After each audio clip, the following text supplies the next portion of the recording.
The first clue my wife was living a second life wasn't lipstick on a collar or a late-night work emergency. It was a phone. A small one. Pink case. No passcode. And when it lit up on my kitchen counter at 2:17 a.m., the screen didn't show her name. It showed mine. "Tell him you're asleep," the message said. "Then come back to bed. I'm not done with you." And right under that, like the universe wanted to make sure I couldn't pretend anymore, Drew, finance, yeah. That Drew. My colleague. The guy who shook my hand at quarterly meetings and complimented my beautiful family at the holiday party. I stood there in the dark, staring at that screen, hearing my own blood thumping in my ears, and realizing something worse than the cheating: my wife hadn't just betrayed me. She'd been planning around me. I'm Ethan. 38. I live outside Columbus, Ohio, in a neighborhood full of identical beige houses and the kind of HOA that will fine you for leaving your trash can out too long. I work in corporate finance at a mid-sized manufacturing company. Think, boring but stable. We make components that end up inside other products. Nobody knows our name, but every big brand uses our stuff. I'm a senior analyst who's climbed into management, which means I spend my days making spreadsheets look like stories executives can understand. My wife, Paige, is 36 and works in vendor management, also at the same company. Different department, same building. That used to feel like a cute detail: shared lunches, passing each other in the hallway, playful texts like "meet me by the elevators in 5" face-blowing a kiss. We'd been together 11 years, married 8. No kids. Not because we didn't want them, but because life kept making it not the right time. Debt first. Career growth. Then a miscarriage that left a crack in both of us we never really talked about the right way. Still, we were fine.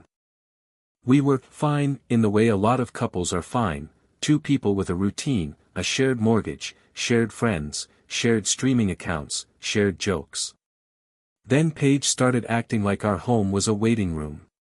It was subtle at first. She'd take calls in the garage and shut the door. She got protective of her phone in a way that felt rehearsed. Like she'd watched a video on how to hide cheating and started hitting the beats. She started running errands after work and coming home with nothing but a vague story and a peppermint smell that wasn't her usual gum. And the biggest thing? She started treating me like I was always in the way. If I tried to hug her from behind while she cooked, she'd flinch like I startled her. If I kissed her neck, she'd pull away like she'd remembered she left the oven on. I told myself it was stress. We'd been slammed at work. Year-end planning, budget season, leadership changes. Paige's team was in chaos because vendor contracts were being renegotiated. I told myself, she's tired. She's anxious. She's grieving the same things I am, just differently. I told myself a lot of things. Because the alternative was unthinkable. Until the phone. It happened on a Tuesday. Of course it did. Nothing dramatic, no thunder, no cinematic moment, just a day that started ordinary and ended like a car wreck. Paige had gone to bed early, which had become her favorite way to avoid me. I stayed up cleaning because that's what I do when I'm anxious. I clean and I organize and I pretend the world is fixable if the pantry is. I was transferring laundry from the washer to the dryer when I heard a clunk inside the drum. I reached in and pulled out a pair of Paige's jeans. And in the back pocket was a phone. Not her normal phone. That one was always on her, like an extra organ. This was smaller, older model, pink case, cheap screen protector cracked at the corner. For a second I genuinely thought, did Sarah from next door accidentally drop her phone in our laundry basket? But Paige doesn't borrow baskets. Paige doesn't do neighborly. I walked to the kitchen and plugged it in because it was dead. I don't know why I did that first. Reflex, maybe. Curiosity. Dread. It booted up. No lock screen. Just, open. The wallpaper was a photo of Paige in a hotel mirror wearing lingerie I had never seen. My hands went cold. That full-body cold you get when you realize your life is about to split into before and after.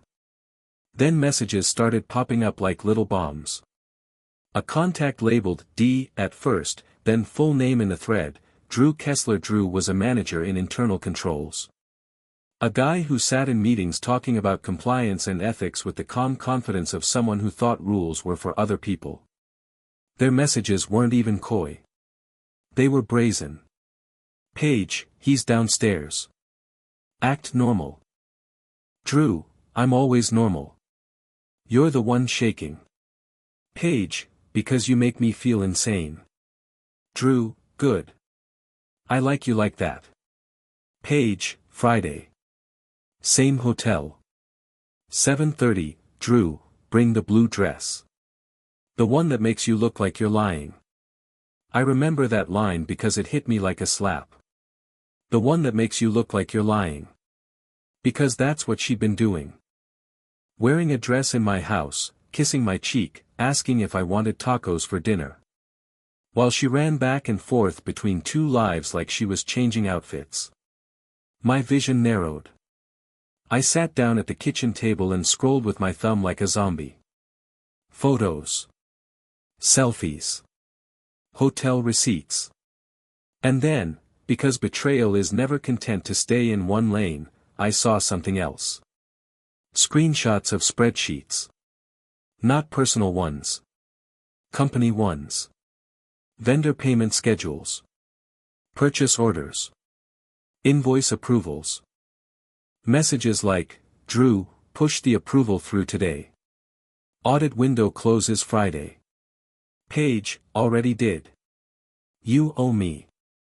Drew, I'll pay you back in room 614. Paige, gross. Drew, you love gross. There were file attachments too. PDFs. A folder labeled Safe. I opened one, and I swear my stomach actually rolled like I'd been on a boat. It looked like a vendor invoice. But the formatting was weird. Like a template someone built quickly. And the vendor name, one I recognized because our department had flagged them once for inconsistent billing. A new message popped up while I was staring at it. Drew, finance, tell him you're asleep. Then come back to bed. I'm not done with you.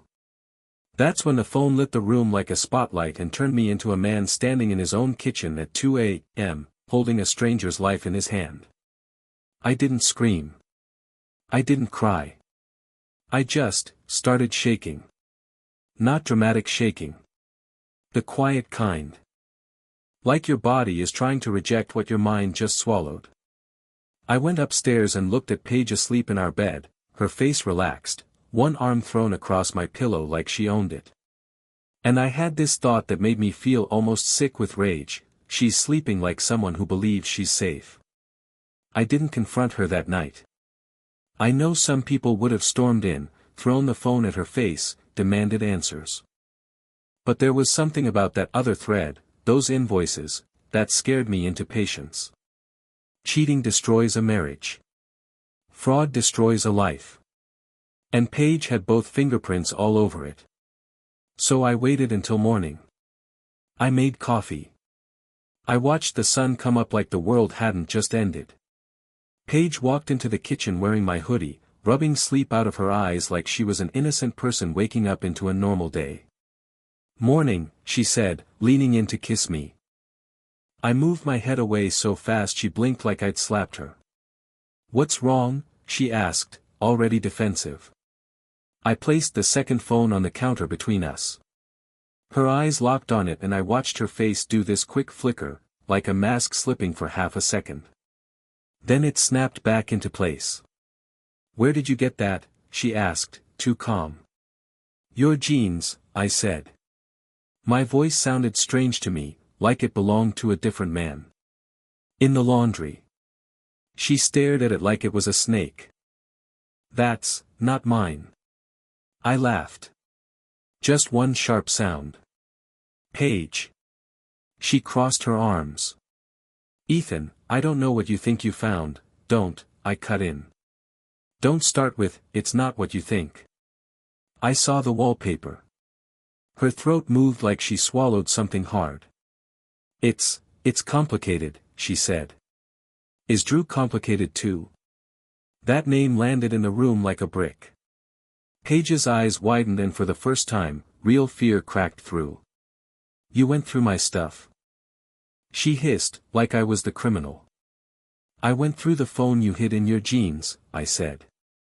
The phone you used to plan hotel nights with a guy I work with. Her mouth opened. Closed. Opened again. Then, because cheaters are nothing if not predictable, she tried to pivot. You've been distant, she said quickly. You barely look at me anymore. I stared at her. What are you talking about? You come home and you're exhausted and you're on your laptop and you're always stressed, she snapped. I feel like I've been alone in this marriage for years. I felt something in my chest fold in on itself. Because it wasn't even the cheating that hurt the most in that moment. It was the way she said it, like it was a script she'd practiced in the mirror. I'm sorry you felt lonely, I said, and my voice got quieter. But you didn't talk to me. You didn't ask for counseling. You didn't say, I'm struggling. I tried, she shouted. You never hear me. Paige, you didn't try. You replaced me. She flinched like that word stung. Then she did something that still makes my skin crawl when I think about it. She stepped closer, softened her face, and reached for my hand. We can fix this, she whispered. I pulled my hand away like her touch was hot. Her eyes flashed. So what, you're going to ruin my life, she said, voice rising again. Over a mistake. A mistake is forgetting milk, I said. You built a whole relationship. You built a whole second phone. Her lips trembled. Then she said, quiet but sharp, if you tell anyone, I'll deny it. I'll say you're unstable. I'll say you're controlling. I stared at her. There it was. The threat. The switch from, we can fix this, to, I'll destroy you, in 3 seconds flat. And it made something inside me go very still. Because I realized, Paige wasn't sorry. Paige was cornered. I nodded slowly. Okay, I said. She blinked. Okay. Okay, I repeated. Go to work. Paige frowned like she couldn't read me. Ethan, go, I said, and my voice was flat enough to scare even me. She grabbed her bag and left. And the second the door shut, I slid down against the kitchen cabinets and finally, let myself breathe like I'd been holding my lungs closed all night. I wish I could tell you I immediately went into action like some revenge hero. The truth? I sat on my kitchen floor and felt like my bones were made of sand. There's a kind of grief that doesn't look like sobbing into your hands. Sometimes it looks like staring at a wall for 20 minutes because your brain keeps replaying memories with new subtitles. Every, I love you, becomes a question mark. Every laugh on vacation becomes a lie. Every fight you ever had suddenly feels like part of a long con you didn't know you were in. I kept thinking about our miscarriage. About how we held each other in the shower and cried like the world had ended. And I wondered, this thought still makes me nauseous, if Drew had been in her life even then. If she'd been texting him from our bathroom while I held her. Shock turned into anger. Not the explosive kind. The cold kind. The kind where you start seeing your own life like a spreadsheet. Paige lied. Paige cheated. Paige threatened me. Paige may have committed fraud. One of those is heartbreak. One of those is prison. And in the middle of all that, there was this small humiliating voice in my head asking, was I not enough? I hate that voice. I hate that it even showed up. But it did. Because betrayal doesn't just hurt you. It rearranges you. It makes you question your own worth like your worth was the variable that caused the damage. By lunchtime, I hadn't eaten. I'd barely moved. And then I did something I never thought I'd do. I opened Paige's second phone again. Not to torture myself with more messages, though I did, because apparently pain is addictive when it's fresh. I opened it to find the other evidence. The fraud stuff. The invoices. The safe folder. And the more I looked, the more obvious it became, this wasn't just an affair. This was a partnership. Paige had vendor access. Drew had internal controls knowledge. Together, they knew exactly where oversight was weak. They weren't just sneaking around in hotels. They were stealing. And suddenly my anger had a direction.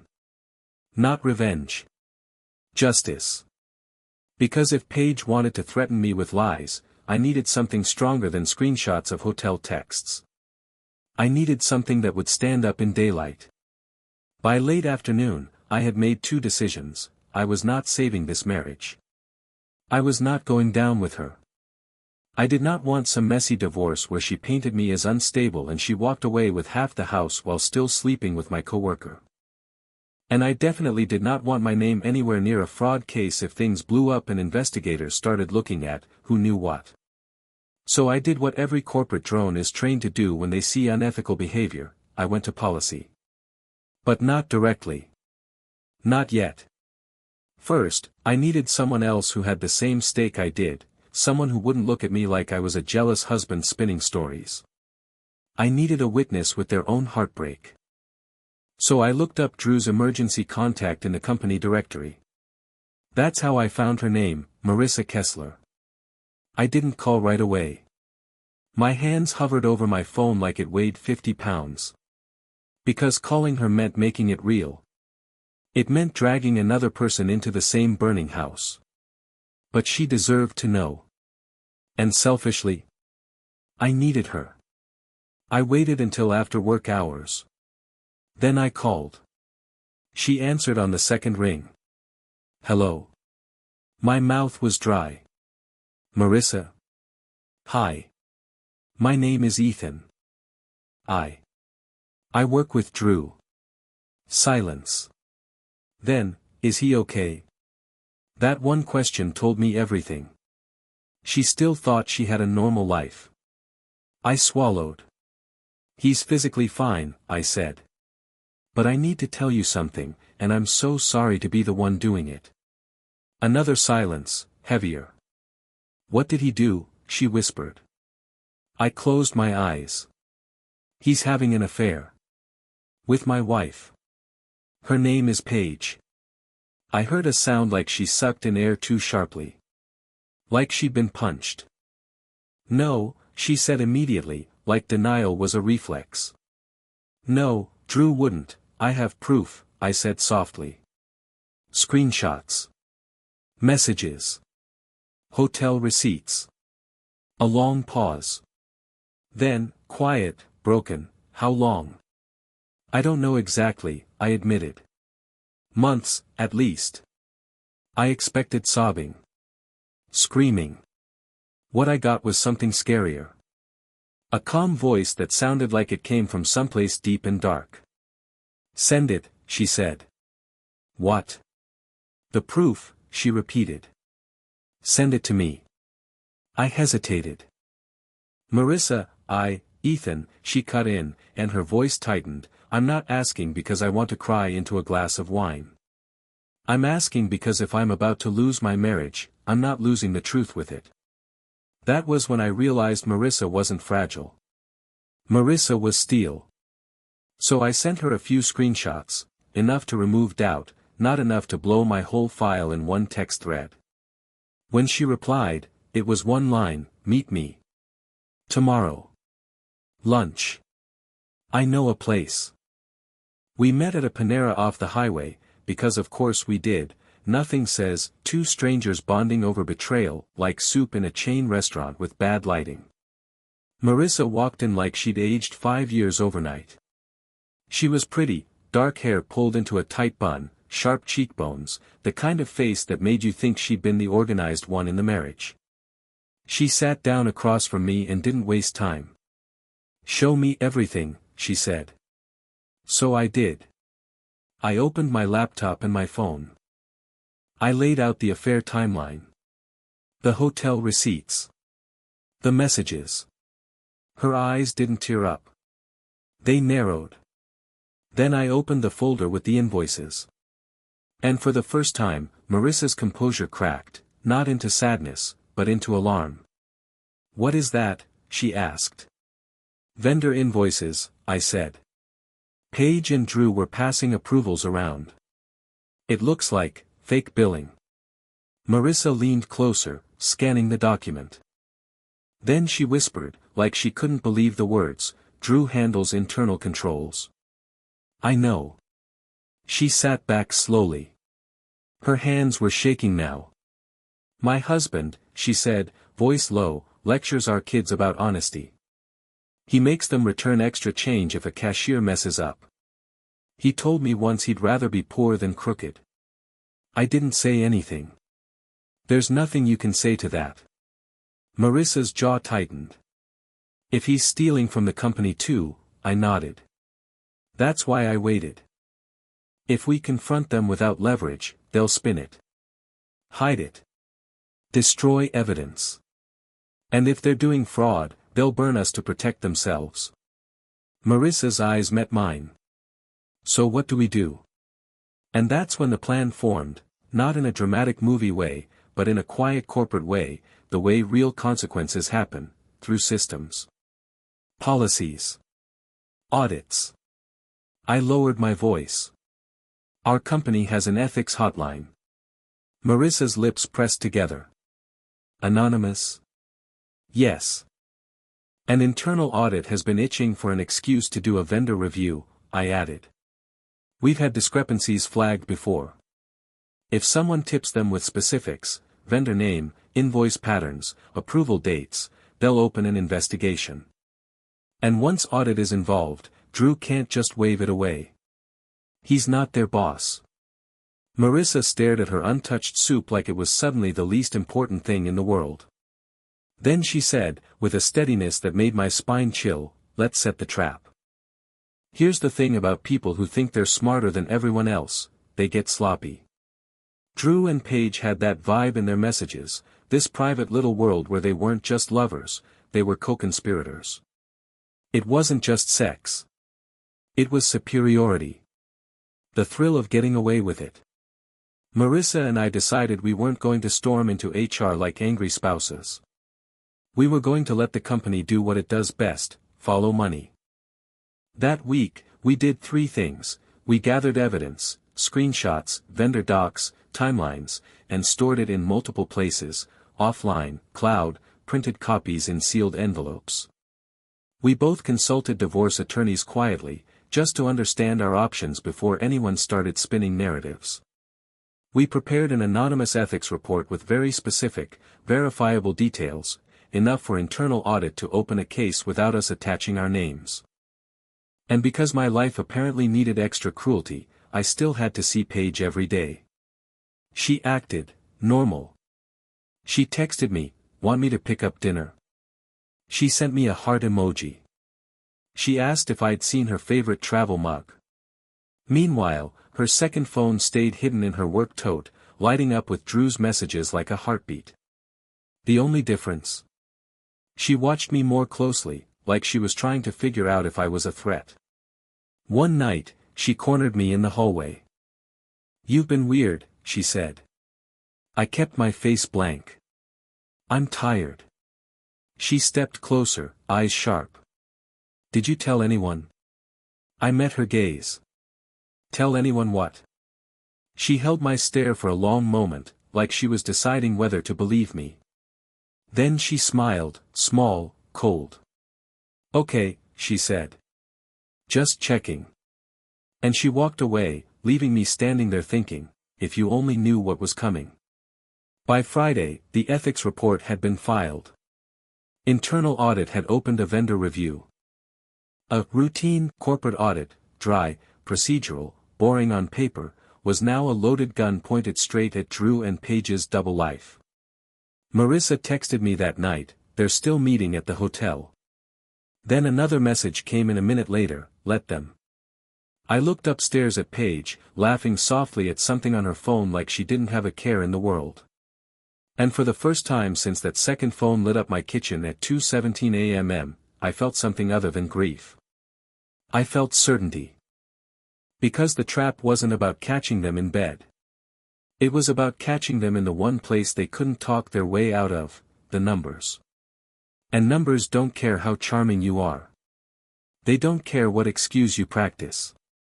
They don't care who you threaten. They just tell the truth, quietly, relentlessly, until the whole damn story collapses. The hardest part about setting a trap like that isn't the strategy. It's the acting. It's eating dinner across from the person who stabbed you and nodding like you believe the same future still exists. It's laughing at a joke you don't find funny because your mouth refuses to be the place where the truth leaks out. It's watching them move around your house like they still belong there. That weekend after we filed the ethics report, Paige was, weirdly affectionate. Not in a sweet, genuine way, more like she was checking a box. Like she could sense the temperature had changed and was trying to turn the heat back down. Sunday morning she came up behind me while I was pouring coffee and wrapped her arms around my waist. "You've been distant," she murmured into my back. "I miss you." I almost flinched. Instead I held myself still, like a statue. "I'm just tired," I said. She kissed my shoulder. "Maybe we should get away. Just us. Like Hocking Hills. Or a cabin. A cabin. In the woods. Alone. With someone who'd threatened to paint me as unstable if I spoke up." My stomach tightened. "That sounds nice," I lied. She relaxed against me like she'd won something. And that was the moment I understood how deep her denial went. Not denial that she was cheating, she knew exactly what she was doing. Denial that consequences applied to her. The following Wednesday, the email went out company-wide. Not a blast with fireworks, just a bland corporate announcement in the same tone we use for reminder emails about printer maintenance. Internal audit will be conducting a review of vendor payments and approval controls for Q3, Q4.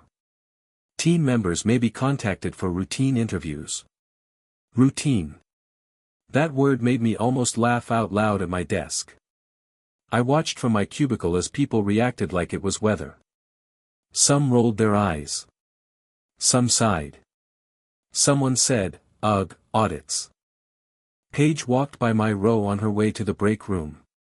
Our eyes met for a second. She looked, mildly annoyed. Not scared. Not worried. Just annoyed like someone had scheduled a meeting over her lunch break. That was the last moment she had the luxury of being annoyed. Because an hour later, Drew got called into a conference room. I didn't see the email. I saw the body language. Drew stepped out of his office like a man trying to look casual while holding a live grenade. His shoulders were stiff. His jaw clenched.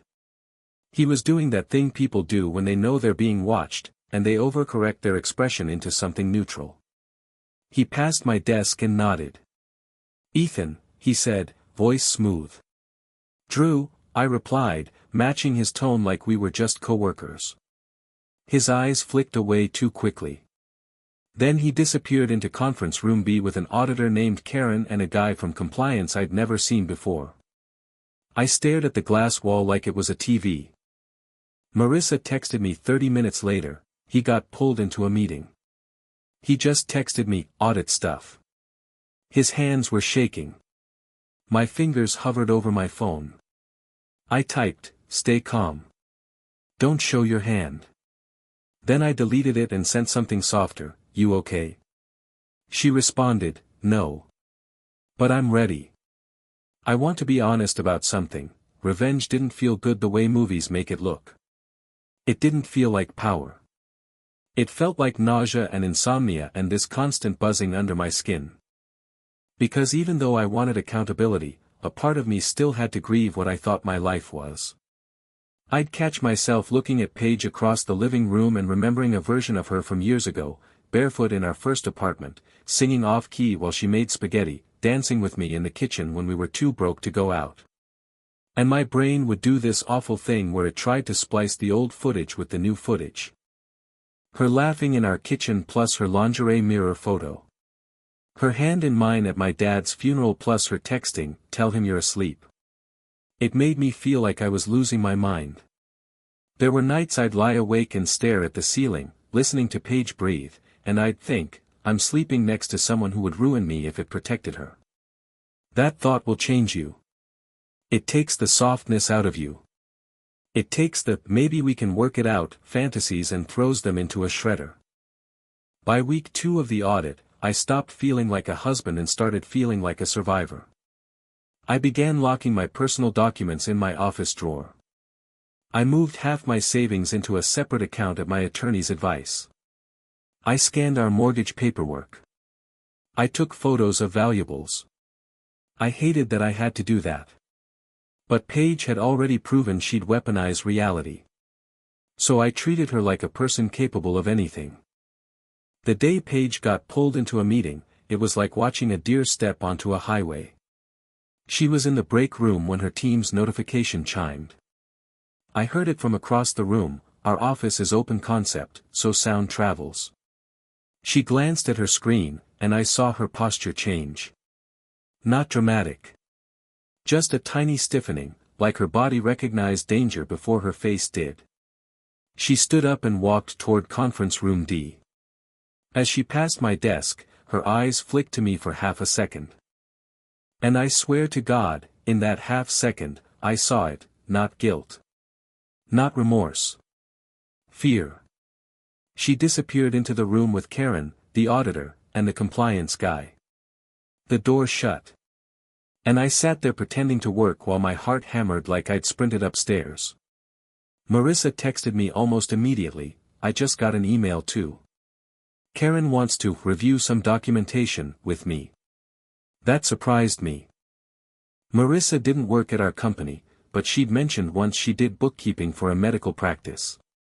Then it clicked, if compliance suspected fraud, they might be asking spouses about unexplained deposits, lifestyle changes, anything. Or Marissa might have been contacted through something else. I typed, "Do not talk without advice." She replied, "Already called an attorney." I'm not playing. Good. Because Paige and Drew had been playing for months. Now the rules were different. That Friday night, Paige came home late. She didn't do her usual breezy, "traffic was insane" routine. She came in like someone walking into a courtroom. Her face was pale.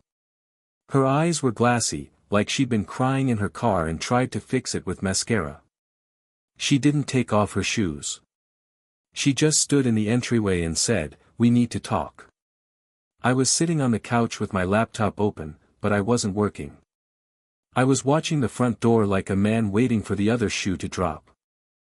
I closed the laptop slowly. "Okay," I said.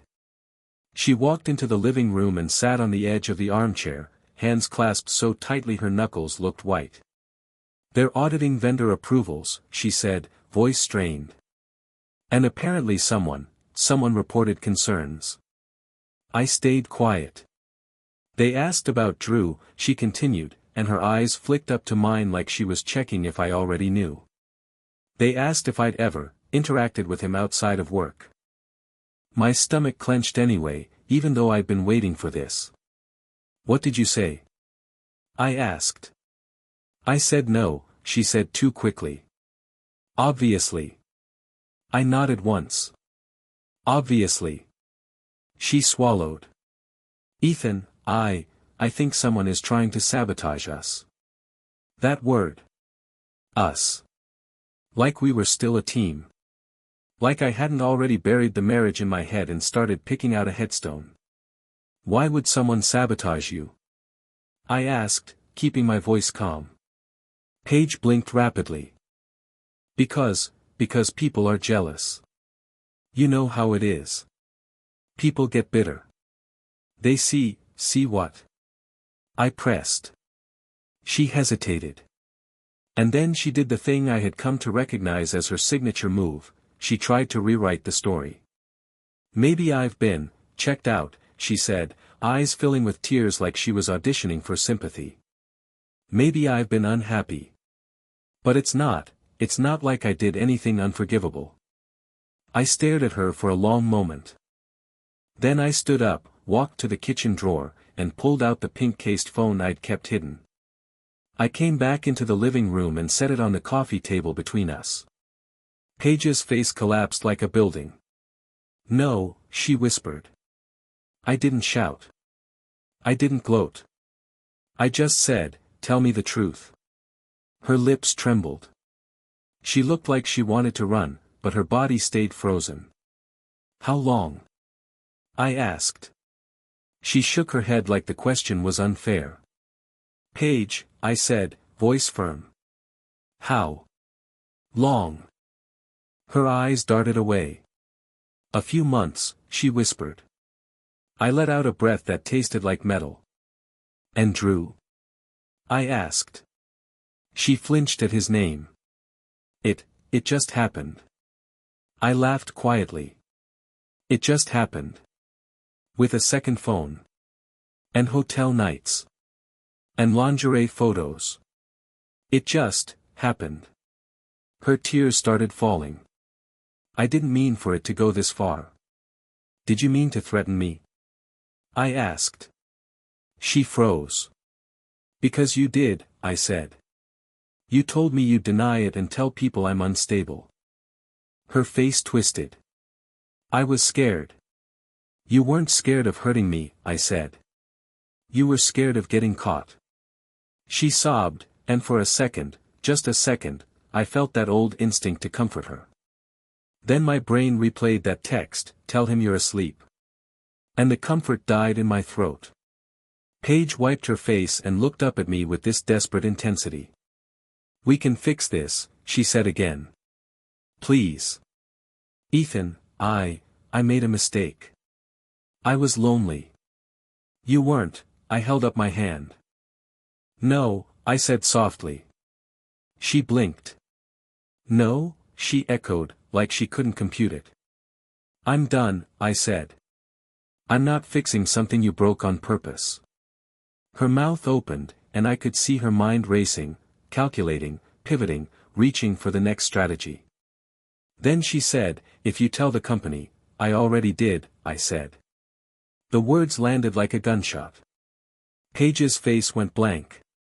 "What?" she whispered. "I already did," I repeated. "Not because you cheated. Because you stole. Because you and Drew thought you could play games with people's lives." Her eyes widened in pure panic. "Ethan, no, you can't." "I can," I said. And I did. She shot up from the chair, pacing like a trapped animal. "You don't understand," she hissed, voice cracking. If this gets out, I could lose my job." "I could, you should have thought about that before you built a second life," I said. She turned on me, anger erupting like a flare. "You did this to me," she screamed. "You pushed me away. You made me feel invisible." I felt something inside me go calm in the face of her rage. "No," I said. "I didn't make you cheat. I didn't make you lie. I didn't make you commit fraud. Those were your choices." Paige's breathing was frantic. Then she stopped pacing and stared at me with this hard, wild look. "Drew will protect me," she said, like she was invoking a spell.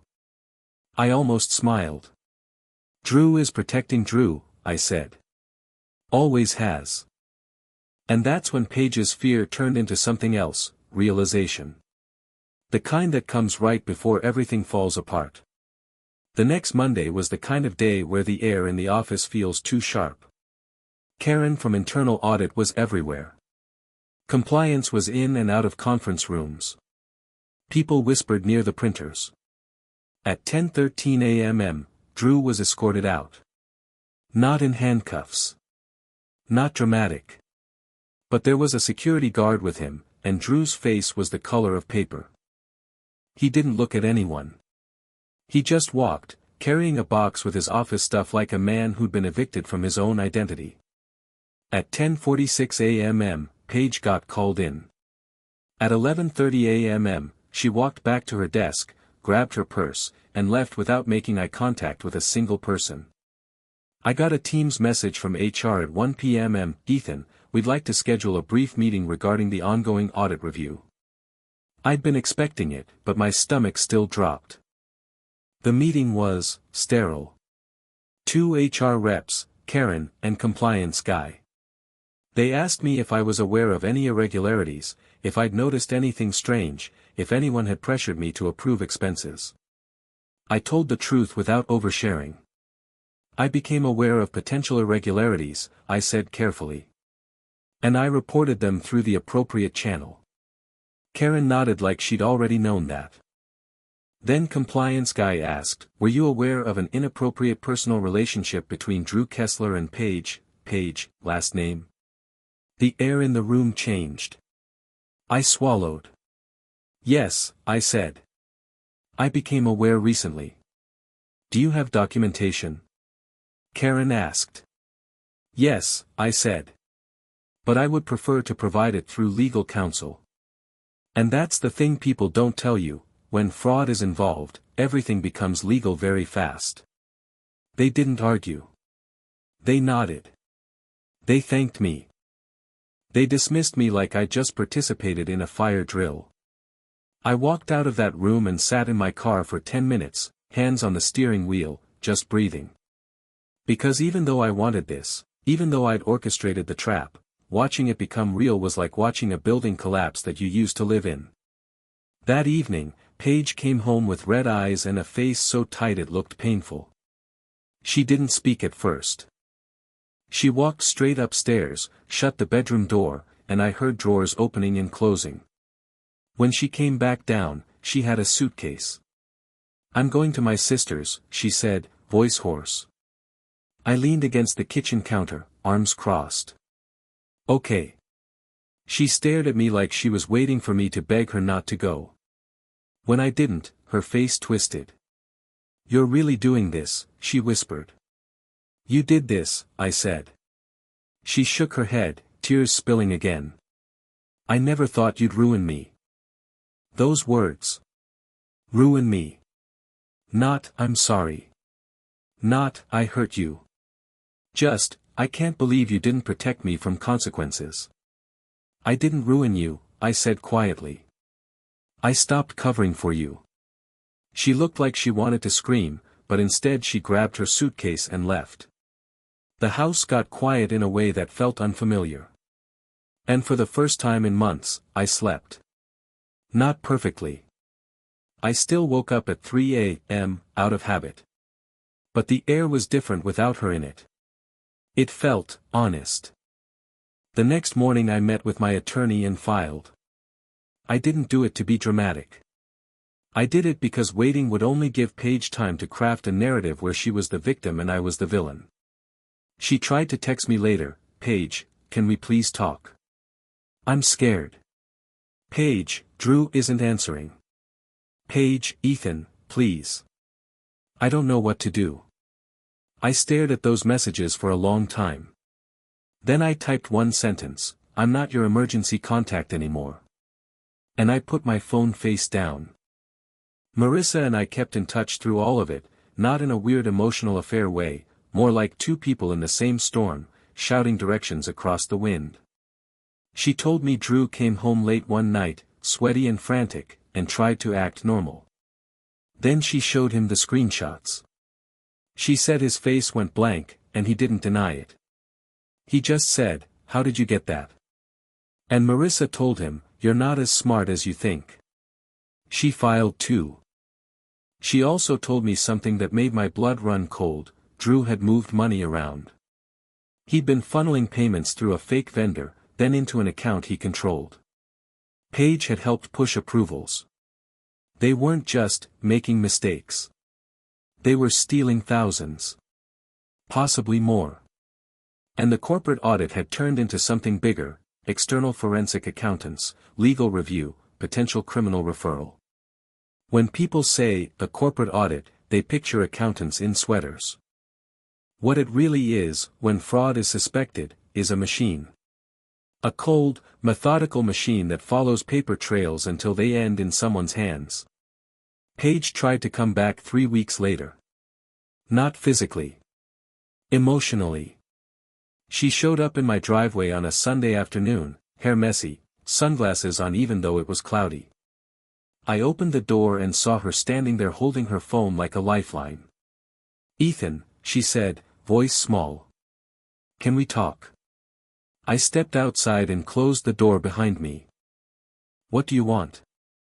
I asked. She flinched like the bluntness hurt. "I got terminated," she said quickly. "They said, violation of policy, and, pending investigation, and I don't even know if I can get unemployment. My sister she's mad. She says I brought this on myself." Her voice cracked. "I need help." I stared at her. "I need money," she added, like saying it faster made it more reasonable. "Just for a little while. I'll pay you back." I can't, and there it was. Not love. Not remorse. A transaction. She'd spent months treating me like background noise, and now that her world was on fire, she wanted to use me as a bucket of water. "I'm not giving you money," I said. Paige's face twisted into anger. "You're cold." "No," I said. "I'm clear." She took off her sunglasses and her eyes were red-rimmed, desperate. "I'm sorry," she blurted. "Okay. I'm sorry. I didn't mean it to happen. Drew manipulated me." I almost laughed. "Paige," I said softly, "you weren't manipulated into buying a second phone." Her mouth opened, then shut. "You weren't manipulated into sending lingerie photos," I continued. "You weren't manipulated into threatening me. You weren't manipulated into moving money." Her eyes darted away, and I watched her realize the argument wasn't working. So she shifted. "I loved you," she said, voice trembling. I still do." I felt something in my chest, old pain, old tenderness, try to rise. Then I pictured her saying, "Drew will protect me." And it died again. "If you loved me," I said, "you wouldn't have built a life where I was your obstacle." Paige's face crumpled. She started crying for real this time, ugly, shaking sobs. And I just stood there. Because comfort isn't automatic when you've been betrayed. It becomes a choice. And I was done choosing her over myself. "Please," she whispered. "Ethan, I don't know what to do." I exhaled slowly. "Get an attorney," I said. "Get a therapist. Move forward. But stop trying to pull me into your consequences." Her sobbing turned into a kind of stunned silence, like she expected me to be crueler or kinder, but not firm. Then she wiped her face and her expression hardened. "You think you're so righteous," she spat. I shrugged. "I think I'm done." Paige stared at me for a moment, then turned and walked back to her car like she was carrying a weight she couldn't put down. As she drove away, I realized something terrifying and freeing: I didn't love her anymore. Not the way I used to. Whatever love I had left had been burned out by lies. A month later, Drew got charged. I didn't get front-row details, because companies don't exactly send out cheerful updates about fraud investigations. But Marissa told me what she could. There was a court date. There were attorneys. There was the kind of quiet panic that destroys a person's arrogance. And Paige? Paige tried to claim she was unaware of the full scope. But in corporate fraud, ignorance is hard to sell when your name is on approvals and your texts talk about audit windows. She wasn't charged the same way Drew was, but she wasn't untouched. She lost her job. She got flagged in the industry.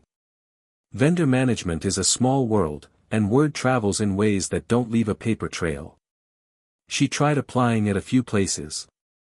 Nothing. She moved out of her sister's and into a cheap apartment across town. Her car got repossessed. And I don't say that with glee. I say it because it's what happens when you build a life on hidden foundations. Eventually the weight catches up. I sold the house.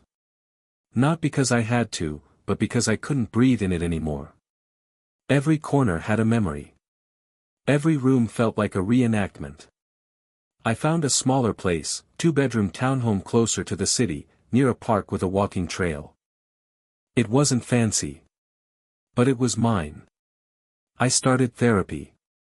I hated it at first. I sat there with my arms crossed, feeling ridiculous. But then the therapist asked me, "What part of this do you blame yourself for?" And the answer spilled out like poison. "I feel stupid," I admitted. "I feel like I missed it. Like I wasn't enough. Like I got replaced." And the therapist nodded, calm, and said, "Betrayal makes us measure our worth using someone else's broken ruler." That line stuck. Because it was true. Paige's choices weren't a measurement of my value. They were a measurement of her character. Slowly, life became less about survival and more about motion. I started cooking again. Real meals, not whatever is in the fridge. I joined a gym because I needed somewhere to put the rage that wasn't allowed to live in my body forever. Marissa and I grabbed coffee a few times. She looked lighter with time, not happy, exactly, but unburdened. Like she'd stopped carrying someone else's lies. One afternoon she said, "Do you ever miss him?" And I said, "Honestly, I miss who I thought she was." Marissa nodded. "Same." Then she smiled a little. "But I don't miss begging for honesty." Neither did I. It's been a year and some change now. My life is not perfect. There are still moments, songs, restaurants, random smells, that hit me like an ambush. Sometimes I wake up from a dream where Paige is back in our bed and everything is normal, and the grief arrives fresh for half a second before reality kicks in. But here's what's different. Reality doesn't hurt the way lies do. Reality is solid. Reality is a life where I don't wonder if the person next to me is planning around me. I met someone 6 months ago. Her name is Leah. She's a nurse, blunt in the way Ohio women can be blunt, and she laughs like she doesn't apologize for taking up space. I told her the story early, not every detail, but the shape of it. The betrayal. The audit. The divorce. And she didn't flinch. She said, "I'm sorry that happened. But I'm glad you didn't stay." That sentence felt like someone handing me back a piece of myself. Paige, last I heard, is still trying to rebuild. I don't follow her. I don't ask mutual friends. I don't check her social media. That chapter is closed. Not because I'm indifferent. Because I'm protective of my peace. If there's advice I'd give to anyone who suspects something like this, it's not the dramatic stuff like, hire a private investigator, or, go scorched earth. It's simpler. Trust patterns, not explanations. People can talk their way out of anything. Patterns don't lie. Protect yourself quietly before you confront. Screenshots, documents, legal advice. Not because you want revenge, because you don't want to be rewritten as the villain. Don't confuse closure with contact. You don't need their apology to move forward. You need your own decision. When someone shows you they can live 2 lives, believe them. And don't volunteer to be the person they step over to maintain the second one. The night I found that second phone, I thought my life was over. It wasn't. It was just the end of a story I'd been clinging to. And the beginning of a life that finally stopped asking me to accept less than the truth.